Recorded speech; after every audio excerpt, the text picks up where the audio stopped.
All right, everybody, welcome back into Inside the Game podcast. You are a soccer nation. Have such a deep appreciation for hyper-local, community-based, lower-level soccer. There's going to be millions of fans over here that want to watch and consume as much football as they can. What you are doing is important. And this is all about, like I said, spreading the gospel. It takes a village, right? No, I just really appreciate being on here and you being able to provide this platform for, us and all those people grinding away at the lower leagues, just trying to make great things happen. So I really appreciate you, and you guys know what you're doing. And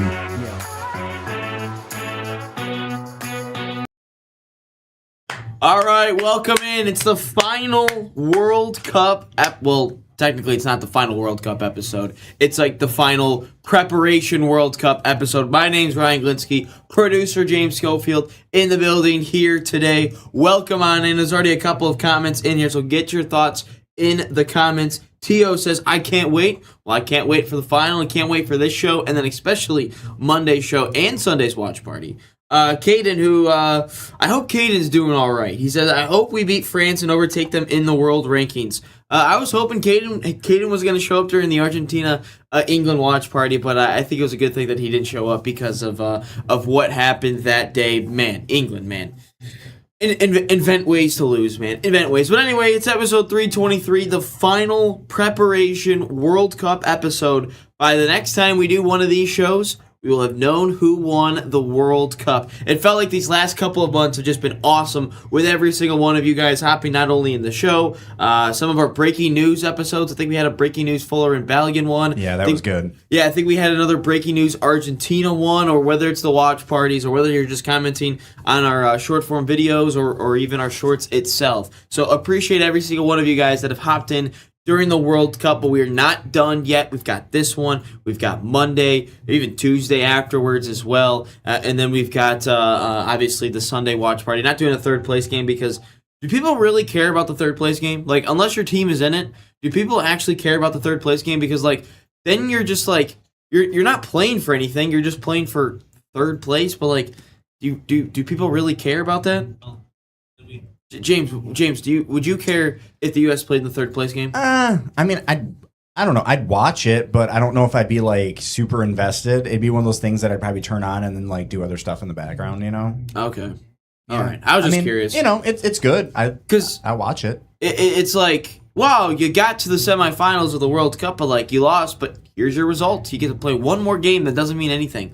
I don't know. It just feels a little weird to me. I generally don't think it's that important of a game, but I guess maybe to some people it is. I don't know, but anyway, let's go ahead and we'll find out. I'll throw the poll up and we'll have that playing for a little bit, and we'll see what everybody else thinks if they're going to be watching. Yeah, no. You guys can, if you guys can get in there, drop your chat poll on that one. Caden says if you guys ever get there, Well, technically, we did get there in 1930. So, I mean, we won the third place game back then. So, 1930. yeah, no, there we go. Hey, we're almost up on 100 years. Yeah, almost we're a century. Yeah, well, next World Cup will be 100 years removed from our. The Lions of the World Cup. Yeah, the Detroit Lions are the U.S. men's national team. We were good back in the 30s, but Actually, isn't that the same time that the Lions were good for a second? The Lions were good. The Lions were very good in the 50s for whatever reason. That was what it was. Yeah, they we won like a championship. They won like 4 titles in like the 50s. It's really weird. And I think we won like the championship, but it was like just before the Super Bowl was a thing. Yeah, gotcha. Yeah, that's fair. Caden, when you're alive, well, I mean, we probably will never get there. At least our women's team has won some World Cups, though. Shout out the women's team. That's next summer. I forget exactly where it's being held. I don't know where it's being held next summer for the Women's World Cup. But anyway, let's get into what we want to talk about here today. We've got a jam-packed show. We've got a lot to talk about. Argentina versus Spain. It's the main thing. I think you guys all knew we were going to talk about that at some point today. We're going to break down a little bit of what the game looks like, some of the key players, a couple of key things to keep an eye out for. What is Messi's legacy? Because I did hear Tim Ream talk about it and his thoughts of where does he rank amongst the GOAT athletes like the Muhammad Ali's, the Gretzky's, the Jordans, whatever it is. I think it's just apples and oranges, and it's just American media trying to create storylines or whatever it is. And then we've got the Balogun situation we've been wanting to get into for 3 days. It's been a journey. It's been a journey to get to this Balogun situation. We've said we were going to talk about it for 3 days straight, but we will finally talk about it today. Caden, I hope Spain wins. Well, I'll tell you why I think Spain is going to win. I could care less who wins this match. I've already seen the Messi World Cup. I've seen the Spain World Cup. I don't care. As long as England didn't win, as long as Mexico and Canada didn't win, I could care less who won this World Cup. And now these two teams, I don't care anymore. So I am just hoping for a couple of goals. I'm just hoping for a very good game. If you look at the last every World Cup that I've watched, they have all gone into extra time besides one, and that was 2018 where France won 4-2 over Croatia. Spain, Netherlands, that went to extra time. Brazil, Germany, that went to extra time, and obviously 2022 that went to extra time, and then eventually PK. So we did see that. But before we get into it, smash the like button, subscribe if you have not already. Let's try to get 5 for the final World Cup preparation podcast video. I guess we have. I don't really know how to talk about it, but it feels like everything we've been working for has been for this episode, and then Monday's episode, and then for the World Cup watch party as well. But appreciate every single one of you guys that have hopped in during these ones. Caden says, at least we get to host Euro 2028. I'm surprised England hasn't hosted many World Cups. I'm very surprised by that because, I mean, they've got all the preparation, they've got all the structure, they've got all the stadiums, they've got legitimately everything, but maybe it's because I think their stadiums are a little bit smaller than America's stadiums. You think about it, I think New Jersey whatever holds 80,000. I think the outside of Wembley, I think the Premier League stadiums hold 60,000, and obviously all FIFA looks at is dollar signs, but yeah, no, I'm surprised England hasn't hosted as many. But anyway, let's get into it. Spain versus Argentina. Again, the storylines are just great in this one as well. You obviously, the biggest one is Lamine Yamal versus Messi because of the whole photo. It's a viral photo going around. It was a viral photo that was going around in 2024 because that's when Lamine Yamal was kind of breaking out onto the scene. So the UNICEF, bathing a 5-month-year-old Lamine Yamal, that's obviously a big thing. Old Trafford holds 75,000, but the stadium sucks though. That's I'm telling you, I don't think Old Trafford is a shitty stadium. I've seen what it looks like on rainy days. Swiss Michael says, well, welcome on in, Swiss. He says the Swiss are going to win Euro 28. I don't know what the Swiss roster is going to look like in 28 in 2 years. So, yeah, no. But anyway, looking at this matchup, the biggest storyline, though, is Messi versus Lamine Yamal. Even though Lamine Yamal hasn't even been Spain's best player, I think Spain has had a lot of better players. Oyarzabal has been better. what's his name? Rodri's been better. I think the midfield has just been overall better than what Lamine Yamal has done. He's turned the ball over quite a bit. He's taken a lot of one-on-one opportunities, so like you're going to lose the ball a little bit more. But I mean, Lamine Yamal, I think, has only scored 1 goal in this World Cup. But looking at the game itself, I'm looking at Spain as the better team coming into this. The only reason I would give Argentina an opportunity to win this one is simply what they do late in games. What do they do late in the final 15, 20, 10 minutes, whatever it is? You look at the Egypt game, you look at the England game as well. They're trailing by multiple goals, or by goal. They're trailing in the game 1-0, 2-0, and they come out and score and win in regulation. Like, that is just crazy. You could not count out this Argentina team until the final whistle. Like, that is just crazy to think about. But they also have put themselves in bad situations. And I said that, you can't put yourself in a bad situation like they did against England. However, England sat back a lot. They invited all the pressure, and when you invite all the pressure for 40 minutes, 35 minutes, whatever it is, you're going to get burned at some point, and that's exactly what happened to England. They got burned late in the game. You can't allow Enzo Fernandez to sit outside the 18 and fire in a shot like that. You can't allow Messi to just dribble past everyone and just why are we clapping over there? We're at the fifth leg. Fifth leg. Okay, smash the horn there. Dave gets the fifth leg. Northern Ireland's gonna win the 2028. Is that Will Grigg's team? Was that Keenan? Was that Will Grigg back in the day? Will Grigg's on fire. Your defense is terrified. Was he Northern Ireland? I think he was. Old Trafford. Sorry, Ryan, that's not true. It's called the Theater of Dreams. I forgot. There's like 10 million names to Manchester United Stadium. Caden, if Yamal wins the World Cup, then he needs to win a Champions League to complete football. Yeah, he would. If Yamal wins that, Yamal would have more. He would have completed football. He would be further along in football than Kylian Mbappe, right? Because I don't think Mbappe has a Champions League yet. Mbappe doesn't. I don't think Mbappe has one because I don't think he was at Real Madrid when they won it against Borussia Dortmund. At least I don't think. I could be wrong on that. And then he obviously doesn't have a Euros as well. So Lamine Yamal, are we gonna have to start putting Lamine Yamal in the GOAT conversation based on what he's done at the age of 19? No, he thinks Wales is gonna win. Gotcha. But I look at it. I look at the matchup obviously, and the England game. I don't think Spain is. If Spain were to go up 1-0 in the same exact spot that England did, I don't expect Spain to sit back a little bit more. I thought Argentina really struggled in the against the press of England at least in the first half. Like you saw Messi struggle. He couldn't touch the ball. He couldn't receive a pass the ball at all. No one from Argentina could. And I thought England kind of got away from that identity of pressing Argentina high up the field and making life very difficult for them.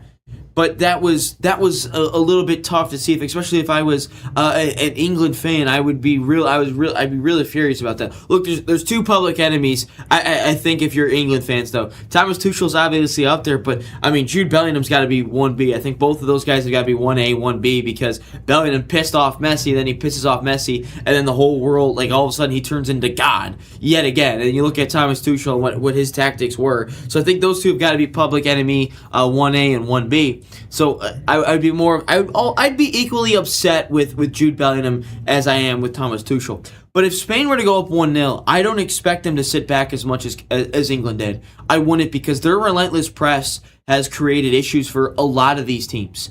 And especially against Portugal, against Belgium, and I think Argentina, who has struggled against the press this year, or in this tournament, I think that they could exploit some things against Argentina, and I think though you've got to box in Messi a ton. You've got to really just worry about. I think in the 4 players, I think you've really got to worry about is going to be. By the way, Kane, I don't think Pep's going to be the England manager. I think he's going to be the Italian manager, Italian or the Netherlands, or maybe he just manages the U.S. I don't know. That'd be sweet, but no, that's not going to happen. But I think there's a couple players you got to look at. You got to look at Paredes, Enzo Fernandez, because those two players are the most progressing players and the most involved players in the build-up for Argentina and in their attacks, which they're very, very evenly matched, a very even attacking base team because of the the three channels that they use all the time. They go up the middle, they go up the left and the right very well. Then you look at Messi. I think you box him in a little bit. I thought England did a very good job, at least for the first 45 on that. Then they drifted Messi out wide. We'll see if Messi starts in the middle or he starts out wide. If I was Scaloni, I would probably put him out wide because that puts him in many opportunities, in one-on-one opportunities against the Cucureas of the world and the Pedro Porros of the world. A lot of comments coming in here already. Dave, he wants to see Spain get their second World Cup win. Again, I'm not opposed to that. We're going to get... I already said that one. Nigel, welcome in. Nigel, he says, spot on, we went 1-0 up, then sat back, invited pressure. Come on, Spain. Win the final. Brilliant football team. I think Spain is the better team. I think they're the better overall team as a unit. We saw that against France. France had the superstars, but Spain had the unity. They had the team camaraderie. They had the team cohesiveness. They played better as a unit. Argentina, I think, yes, they're a very good collective team, is what I would say, but I just think Spain is just a little bit better than all of them. But again, Argentina's got the biggest trump card in all of this. It is called Lionel Messi. It is called God. That's what it is. Ryan, what's your thoughts on the 64 World Cup team, or the 64 teams in the World Cup? Don't really oppose on it because that means I get to watch more soccer. It means more money for FIFA. I think that'll eliminate all the third place confusion. It'll replace all the confusing of like who's gonna play where, who's gonna play this, who's gonna play this. But it also invites more UEFA teams, which is the best thing that could happen. Look, you invite a couple more CONCACAF, CONMEBOL teams, AFCON teams. It's not really going to change anything, but you'll invite a couple more UEFA teams as well, and that means better quality. That means better teams. Like you'll invite an Italy, you'll invite a Poland, invite a Denmark, who all three of those teams missed out. So I mean, you want to get the best teams in there, and adding more UEFA teams is a very, very good thing for the World Cup. You saw versus France, they were up and still played forward. Yes, they did. Pep for England, I don't see that happening. Here they say Maldini's going to be the Italian coach. Interesting. I didn't see that happening. And Slot going to be the Netherlands coach. No one wants Pep. Well, I mean, I would take Pep for these guys. I mean, right here. Hey, if no one wants Pep Guardiola, if I'm the U.S. Soccer Federation, I'm doing this immediately. Hey, Pep Guardiola, heard no one really wants you. We don't really care about 119 or anything that you did there. We'll take you. So I'll take it. I'll happily take Pep Guardiola to be the manager of the U.S. men's national team. But just to finish on the points a little bit here, the press from Spain, they don't back off. I think that's going to create a lot of issues for Argentina unless this gets involved, guys. I don't think it's not going to be rigged. The World Cup final will not be rigged. I think it's as simple as that. Spain is an unriggable team. I didn't think there were many different. I didn't think there was a whole lot of rigged things in the England game. I think maybe you could call a couple more fouls. I thought Argentina fouled England a little bit more, but I also thought the referee let a lot of things go in that match. Nigel says, I'm a Norwich City fan. Well, welcome in Norwich City. We have American owners here at my club in England. Well, shout out Norwich City. You guys did have Josh Sargent. That was a very messy situation back in the day. But I'm an Arsenal fan, so I do watch the Premier League quite a bit. I say Pep goes to Brazil. I think Ancelotti's probably going to stay there. No, I think Ancelotti will stay at Brazil. I don't think Pep's going to go there. Interested to see where Pep goes, but I think he's going to take a little bit of a break. I don't know if I highly doubt he manages a Euros. I think if anything, he just manages the 2030 World Cup. I think he's going to sit back a little bit. I think he's going to just sit back, let things play out. If there's a team that has a horrible Euros, maybe he takes over that team. But I think, though, Spain does win this match. I think they win 2-1 over Argentina. I think that they're the better team. I think they're going to press. They're going to create a lot of issues for Argentina. They're the most possessive-based team in this tournament. I think they were also the most possessive-based team in the last World Cup as well. Might be wrong on that one. At least they're top 2 or top 3. A most possessive team in the Euros as well. That's just the Spain identity. They lost it there for a little bit, but they gained it back in the last Euros, it felt like. But again, Rodri, Fabian Ruiz, if he's the starter, and Dani Olmo, what are they going to do against a Paredes, a Rodrigo de Paul if he plays, and then or if he starts, I should say, a Paredes and an Enzo Fernandez? If Spain wins that battle, which they typically do, I think it's wraps for Argentina because I don't think that Argentina can match up with them really well in other areas, especially with the attackers. I mean, Digne looked horrible. He looked he looked lost in the World Cup semifinal. But it's all 4 years that people say it's rigged. That's part of the World Cup. Everyone says it's rigged. Let's be real. Every sporting event is rigged. Watching the Super Bowl every year, the Patriots winning, it's rigged, it's rigged, it's rigged. It wasn't rigged. They were just better than everyone else. Let's just be real. But I think Spain is going to be. I think Spain will win this one. I think I'm going to go 2-1 Spain over Argentina. I think that they're going to press Argentina. They're going to stay on them for the most part. I think it's going to take a little bit of brilliance from Argentina to do anything. Yet again, though, you've got to play a full. If this ends in 90 minutes, you've got to play a full 90 minutes against Argentina. You cannot let them off the hook. I thought Egypt did that, and I thought England did that. Not so much Switzerland. I thought they got robbed a little bit on that second yellow card, or on that second yellow card that got him sent off. But I thought Egypt and England let Argentina off the hook. I genuinely think if England played the full, again, you're not going to play a full 90 minutes like that if you have a 1-goal lead. But I think though, the biggest thing that they did, if they were to play another 20 minutes or so on playing on the front foot a little bit, they maybe parked the bus around the 75th minute, was typically, or the 70th minute, then maybe I would most likely see England get into the finals, if I'm being completely honest with you. But Spain, I don't think is going to. I don't think that they're going to take. I don't think they're going to step their, or I don't think they're going to take the foot off the gas against Argentina. I just don't. I think that there's a little bit of levels between these two teams, and I think the level of Spain is higher than what Argentina's level is. I genuinely believe that. And I don't believe that Argentina can use their dark magic another game in a World Cup final. I thought against France, though, back in 2022, is that they just had that little bit of quality. I mean, Di Maria was unbelievable in that World Cup final. And I thought that they matched up very well. I thought they were tactically very well. And there's just moments in the match where, in that 2022 final, and we've seen it really throughout this entire World Cup, was the fact that Argentina falls asleep for 10-15 minutes. And France took care of that. England took care of that as well. And Spain will most likely take care of that as well. If those in those 10-15 minutes and Argentina really struggles and they get to their dumb 10-15 minutes that they normally do, then I expect Spain to win that one. So, and I'll get to the defensive side real quick, though. Nigel says, Josh Sargent was brilliant for a couple of seasons, signed a long-term contract and moved to Toronto. Can't on bad terms with my club, wish him the best, and his family the best. Yeah, no, it was I remember covering it back in, I think it was January or December, whatever it was. And yeah, no, just hearing a lot of bad things about it. Sargent, though, he just up in his head a little bit. What was your first World Cup you remember watching, Ryan and James? Mine was USA 94.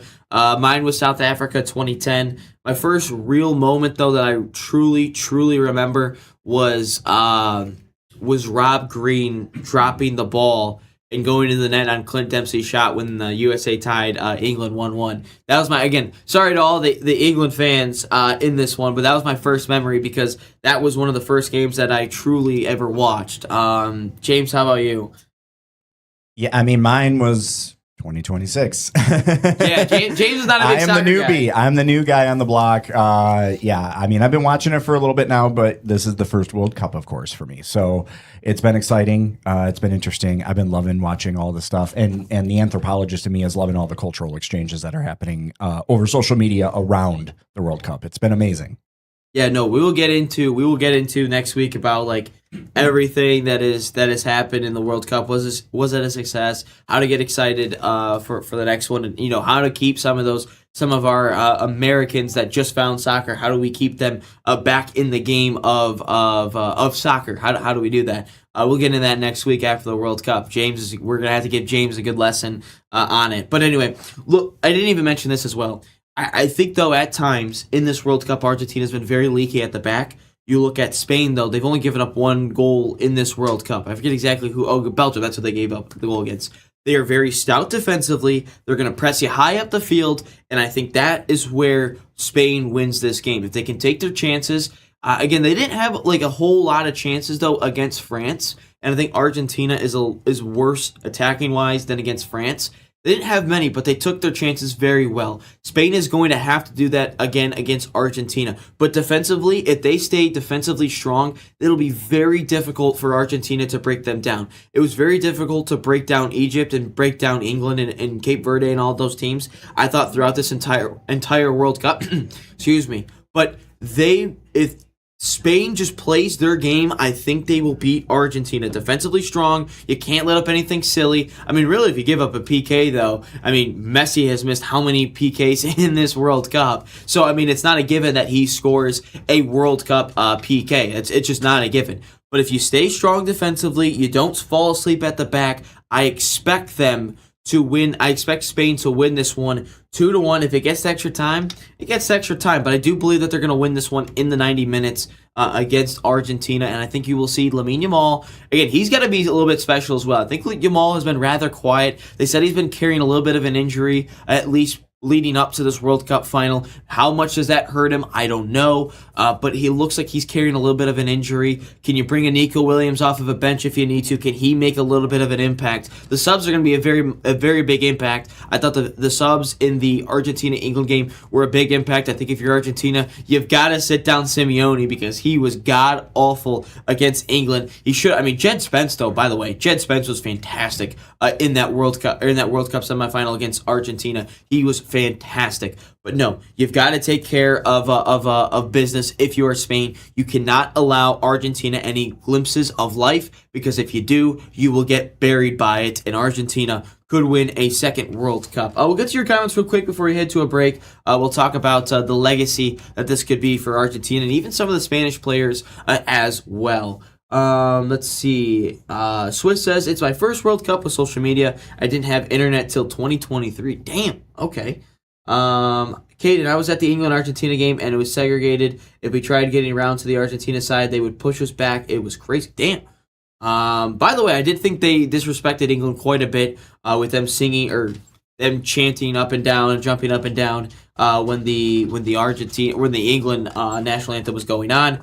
As an English fan, the World Cup in the States has been a huge success. Some fantastic stadiums. I couldn't get tickets, but my favorite holiday destination, Orlando, Florida. Well, it's nice to warn there for Nigel there. Well, glad you like the States.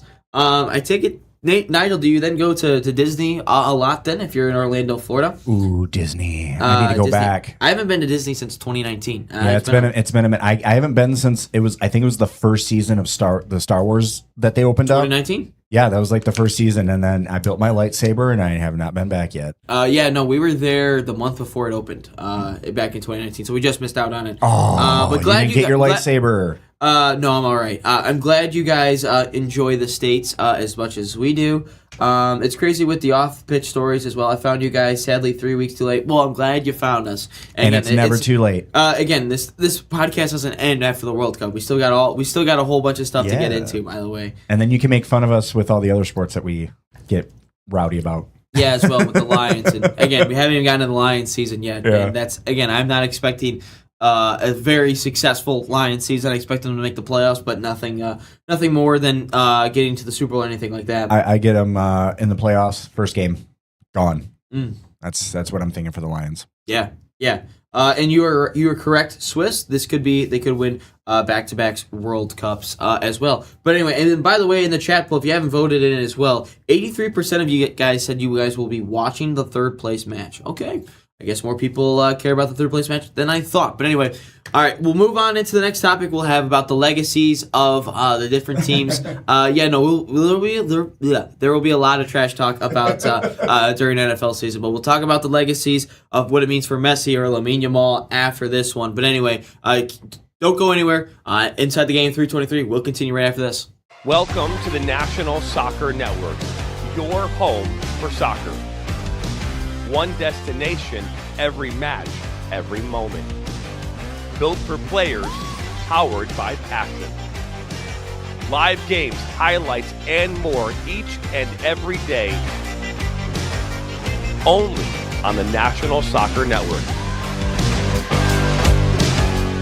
The biggest stage in world soccer is here, and every goal changes everything. FanDuel is giving you a reason to root for every single one. Introducing Every Goal Pays. Bet on a match and get bonus bets for every goal scored in that match. More goals means more bonus bets, and all you have to do is turn on your token. The US look like they are truly poised for a dream run at this point. From the opening whistle to the final kick, let there be goals on FanDuel. Visit FanDuel.com to get started now. 21 and over, select state. For Kansas, in affiliation with Kansas Star Casino. 18 and over in DC, Kentucky, and Wyoming. Gambling problem? Call 1-800-GAMBLER or 1-800-MY-RESET. In Connecticut, call 1-888-789-7777 or visit ccpg.org/chat. In Maryland, visit mdgamblinghelp.org. In Massachusetts, visit gamblinghelplinema.org or call 1-800-327-5050. In New York, call 1-877-8-HOPE-NY or text HOPE-NY. In Louisiana, call 1-877-770-7867. And listen to Orange Slices, sponsored by FanDuel Predicts, wherever you get your podcasts.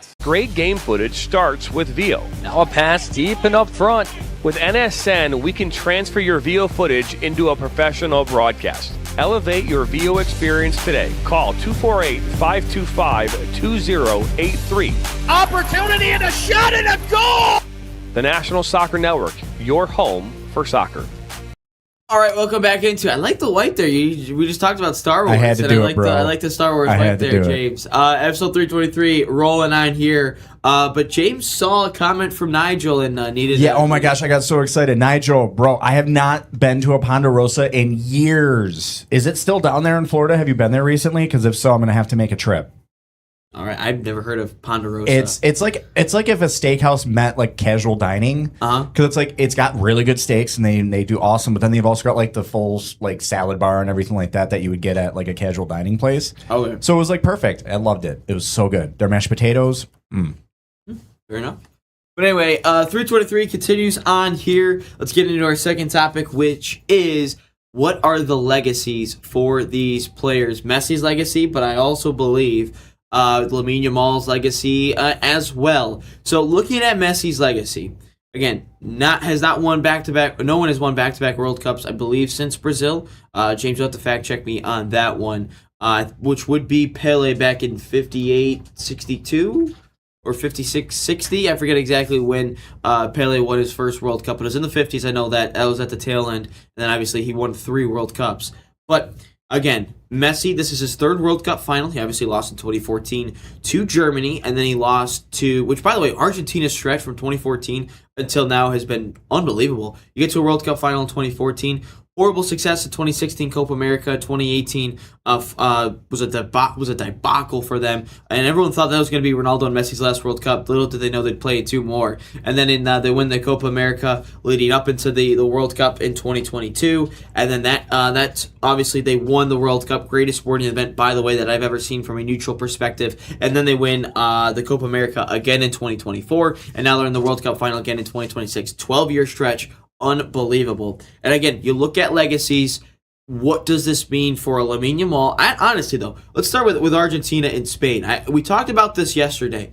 If Argentina were to win this World Cup, this would mean 2 straight World Cups, 2 straight World Cups, 2 straight Copa Americas. That would then be better than the run Spain did in 2018 or 2008 rather into 2012. I think that is a better run because again, right now I would still say the nod is to Spain, and what I mean by that is 2 Euros is better than 2 Copa Americas. I just genuinely believe that. World Cups I think are the same, but you look at it. Spain overall 2008 to 2012, that is the best run that I've ever seen from an international side. And again, you could say Argentina's as well, but if Argentina wins another World Cup, that means 2 World Cups, 2 Copa Americas, then I would say that is the best run of all time. So Spain's got to protect those guys from 2008 into 2012. When was the last back-to-back champion, by the way? James? All right. Anyway, James is leaving me on red here, I guess. Anyway, sorry. Let's see. Back to back. Brazil. Back in 58. 58 and 62. 58, 62. Gotcha. Okay. Anyway. Now look at. Sorry, I thought you were doing a rhetorical for a second. No, I thought you were going to answer it yourself. No. Because you've done that before. Now looking at Argentina, though, what is that legacy for Lionel Messi? Well, Messi, a lot of people still believe that Pele has a better legacy than a Lionel Messi simply because of the fact that, he would have, or simply because of the fact that he's got 3 World Cups. That happened in the 50s and the 60s. I was not around for that. I don't think anyone that is, in the chat or James, not even around for that one either. We've now seen Messi. We get 2. He's the most solidified GOAT of all time. I think he's the most solidified GOAT as it is anyway, but this just cements it. Like, this just puts it in no matter what. Even if Mbappe were to get another World Cup, I think Messi would still be the greatest player of all time. And I think, though, if you think about the Mbappe-Messi situation, I think Swiss brings up a very good one in the chat, is the Mbappe-Messi situation. I don't think you could ever say Mbappe is a better, or would be the GOAT over Messi, simply because of the fact that he beat Mbappe in a World Cup final in 2022. So, you can't really say Mbappe is a better player as the GOAT because Messi beat them head-to-head when the matters most. It's almost like the Tom Brady-Patrick Mahomes thing. Well, Tom Brady beat Patrick Mahomes in the Super Bowl. You can't say Mahomes could be better than Tom Brady because of that situation. But Swiss brings up a good point with Lamine Yamal. If Lamine Yamal win the World Cup, he could be bigger than Messi someday. And I think that's a very good point because Lamine Yamal would have the head-to-head matchup over Messi when it's all said and done. And he'd be 30 at his 4th World Cup. That's astonishing. He's 19 right now. It's still hard to believe that this is Lamine Yamal's first ever World Cup. And Lamine Yamal would have the Euros under his belt already. He would have the World Cup under his belt. He just would need a Champions League and whatever else he needs to win. He's already got La Liga titles, but he would just need a Champions League. But you look at it, Lamine Yamal, if he were to win this World Cup, he could be better than Messi one day. He needs he needs a handful of Ballon d'Ors. He needs a handful of Champions Leagues. He's got La Liga under his belt. He's got the Euros, and he's got the World Cup under his belt. But the most important trump card he has is the fact that he beat Messi in a World Cup final. Mbappe doesn't have that. He never will have that at all unless they play in 2030. But again, I don't think that Argentina would get to a World Cup final in 2030, even if they were to play France. And then at that point, France would be playing a 43-year-old Messi. So I just don't know how that would totally work. But Yamal would have that trump card over him. And I think Lamine Yamal needs to step up though in this World Cup because you look at Lamine Yamal so far in this World Cup. He's got 1 goal. He's turned the ball over quite a bit. You look at the guys that have been mainly scoring the goals. Oyekabal has. Pedro Porro scored a fantastic goal. You look at it, Lamine Yamal needs to step up in this moment. He needs to have his moment. Mbappe, in his moment against Messi, he had, he had a hat-trick, 2 PKs and a volley. I did knock the 2 PKs a couple of days ago if Mbappe is a big-time player. I really don't. If you look at his elimination stats for club and country, he's got 1 goal in 200. He's got 1 goal every 233 minutes in those big moments for his club and country. But you look at it with Lamine Yamal, he needs to step up. He needs to have his moment. He needs to have it. And I think if he doesn't have it, if it depends on the way it looks. If Lamine Yamal kind of does what he's been doing recently, doesn't do a whole lot in the game, and Oyekabal and Rodri and Olmo and all those guys, they kind of carry him to a championship. I don't believe that carries a whole lot of weight for Lamine Yamal in this GOAT conversation when it's all said and done. I really don't, because Mbappe, he scored 3 goals. He played very well against Argentina. He scored an unbelievable finish. He's had an unbelievable finish on the volley. That carries more weight, even though he lost. That carries more weight than Lamine Yamal beating a Lionel Messi if he does nothing. And that's what I said back in the beginning of the World Cup. If Cristiano Ronaldo were to win a World Cup, would that change the GOAT conversation? It would have to depend on the way it would look. And I think that depends with the Lamine Yamal thing as well. Again, get your thoughts in the comments if you haven't already. Smash the like button if you have not already. We hit our goal of 5, but could you get us over 5? I greatly appreciate all of you guys. Nigel says, Lionel Messi, best player in the world the last decade and a half. I had the privilege of watching Messi playing for Barcelona back in 2015. He scored a hat-trick that day. That's a lucky game. Yeah, that's a very lucrative game to go into, Nigel. You picked a great day to go to that one. Argentina is done after this World Cup when Messi retires.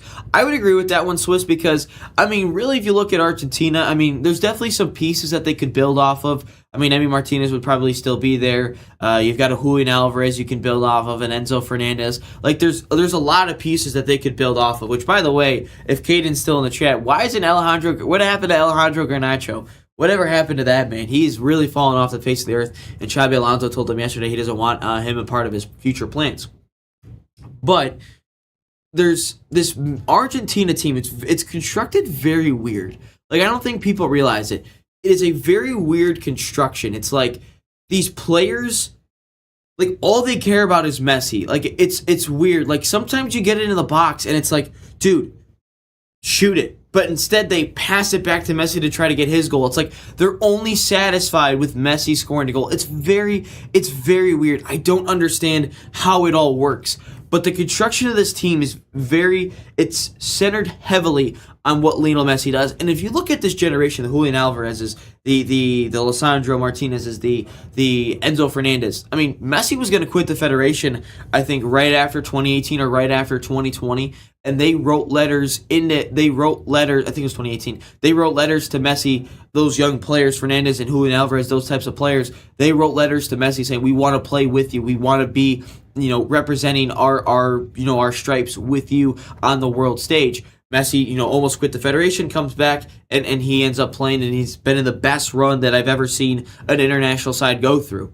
And since then, that decision has paid dividends for this team, and that has helped Argentina up into this point.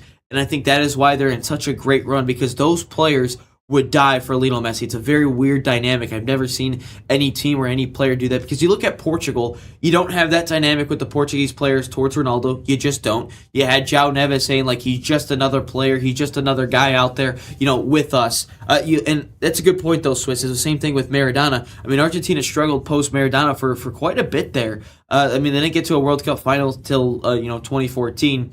And then you look at Brazil; they were dominating for the most part during that time. You think of all the prime of Brazilian teams: R9, Ronaldinho, Roberto Carlos, those types of players. They dominated the South American region for decades. What it was.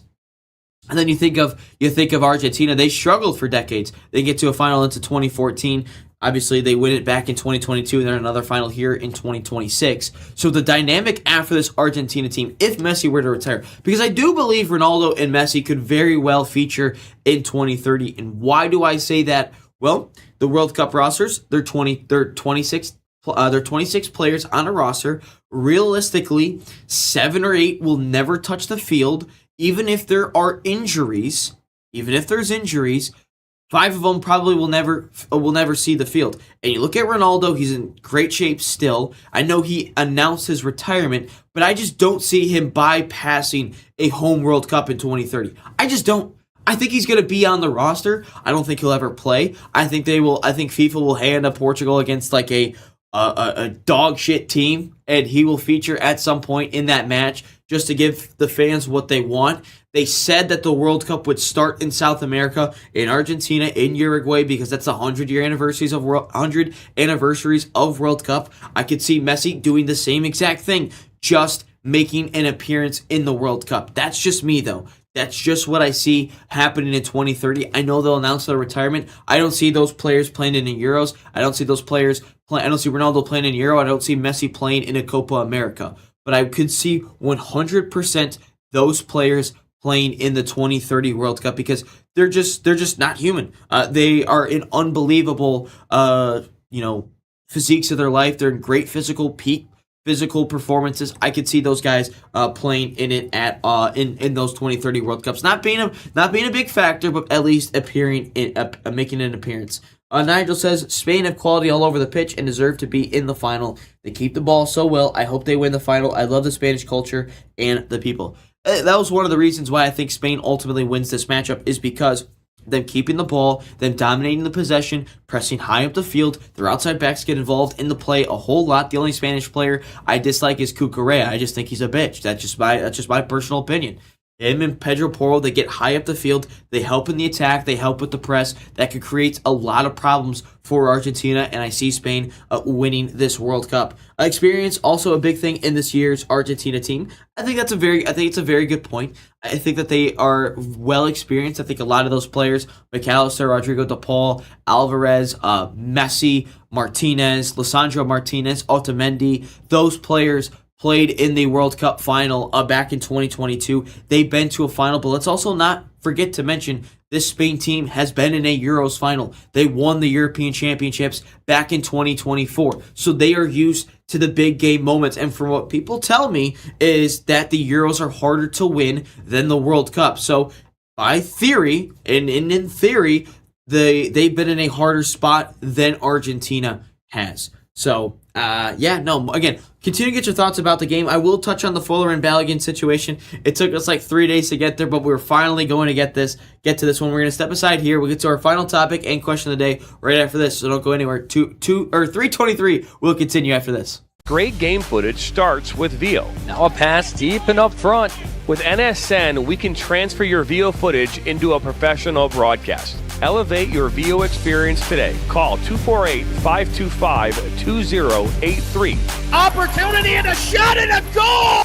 The National Soccer Network, your home for soccer.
All right, welcome into Inside the Game, final topic here of episode 323. My name is Ryan Glitzky. We've got James Schofield in the building here.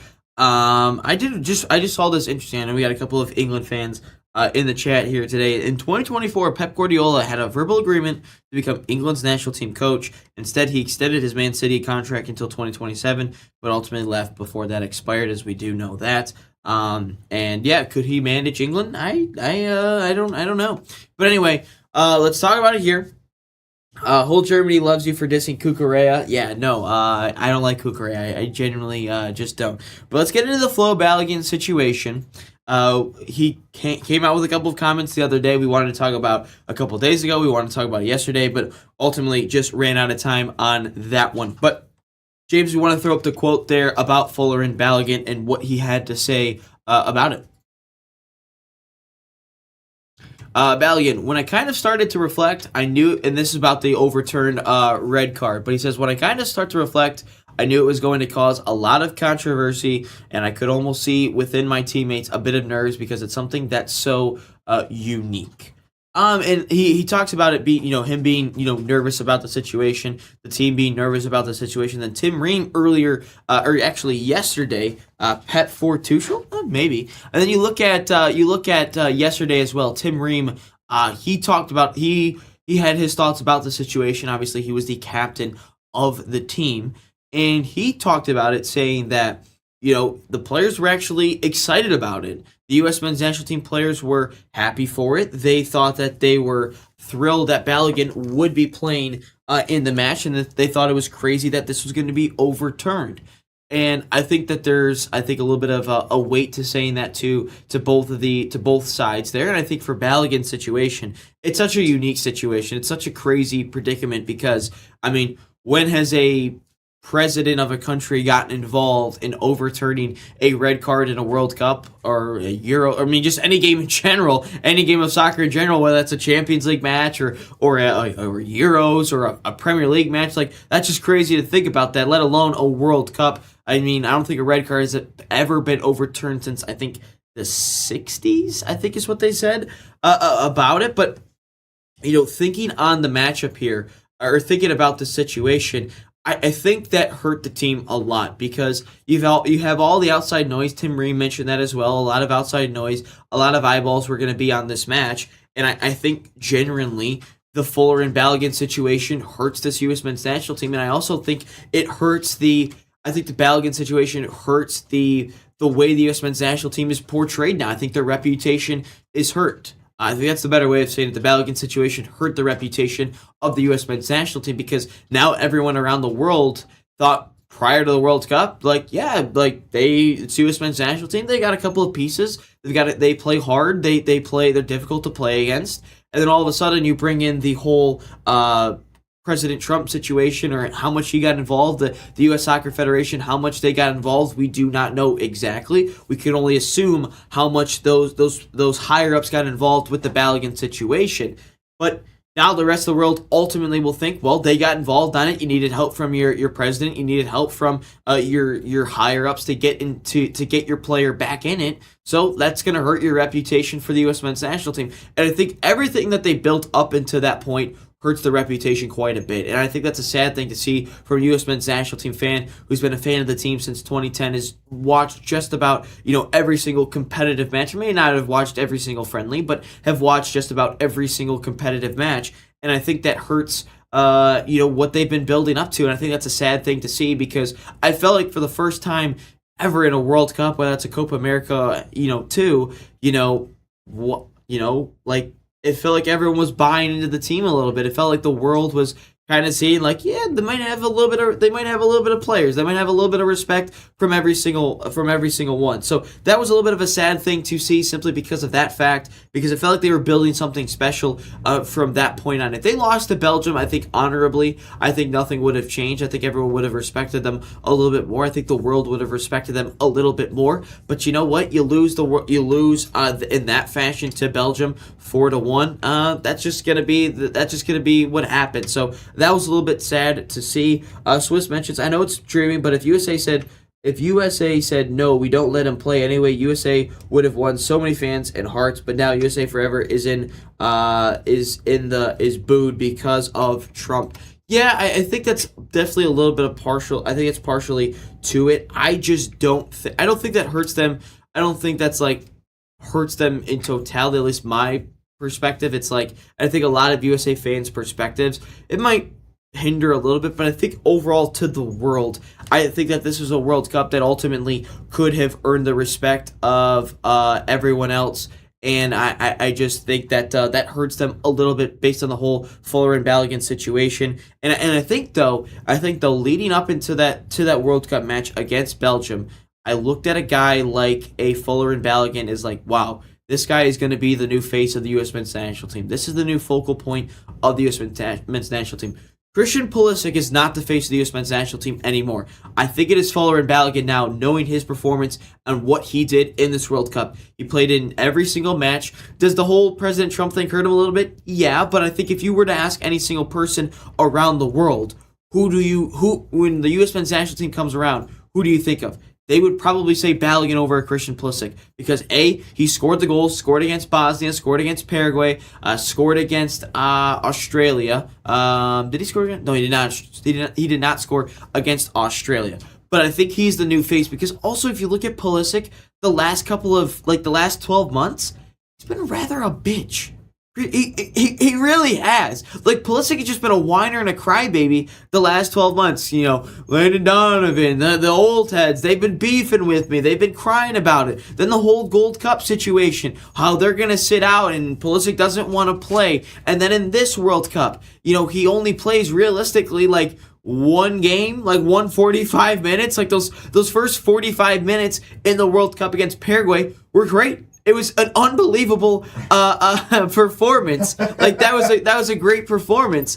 And then you look at, he didn't do anything against Australia, didn't do a whole lot against Turkey, and then didn't do anything against Bosnia or Belgium. Like, Balogun is the new face of the U.S. men's national team. And that's not a knock at Christian Pulisic. I think that is a better thing for Christian Pulisic, because he has said time and time again he does not want to be the face of the U.S. men's national team. He doesn't. So you can move Christian Pulisic into a Robin type of a role. You can have Balogun as the Batman. I mean, that might help the USA going forward, and that might help Christian Pulisic going forward. And I think that is a great thing for Pulisic, and I think that is a better thing for Christian Pulisic and the U.S. men's national team. I genuinely really do. Nigel says, watch the USA matches on TV and played some brilliant matches. I'm sure they'll get stronger in future competitions. Great hosts and have been told from many English fans. I love that. I love that. Fabian, Ryan, what's up, you dirty, messy lover? Hey, man, I love the greatest player of all time. I genuinely think he is a phenomenal athlete. No, my dad is not in the chat here today. He definitely isn't. If anything, he'd probably hop in on Monday. So, yeah, smash the like button, as Fabian mentioned. So, yeah, no, my dad, if anything, would probably be here on Monday to talk about the World Cup final. But, no, he's definitely not in it. And you bring up a good point, Nigel. I think a lot of people around the world, or a lot of the international fans that have traveled to American soil have really liked the way that they've interacted with the American fans and the American environments, the American cities. I think a lot of people have liked it. And I think the one thing that helps with the American World Cup or hosting stuff like this is you still have things to do after the game. You still have, the other sporting events if they want to go to MLB, if you want to go to NHL and NBA playoffs.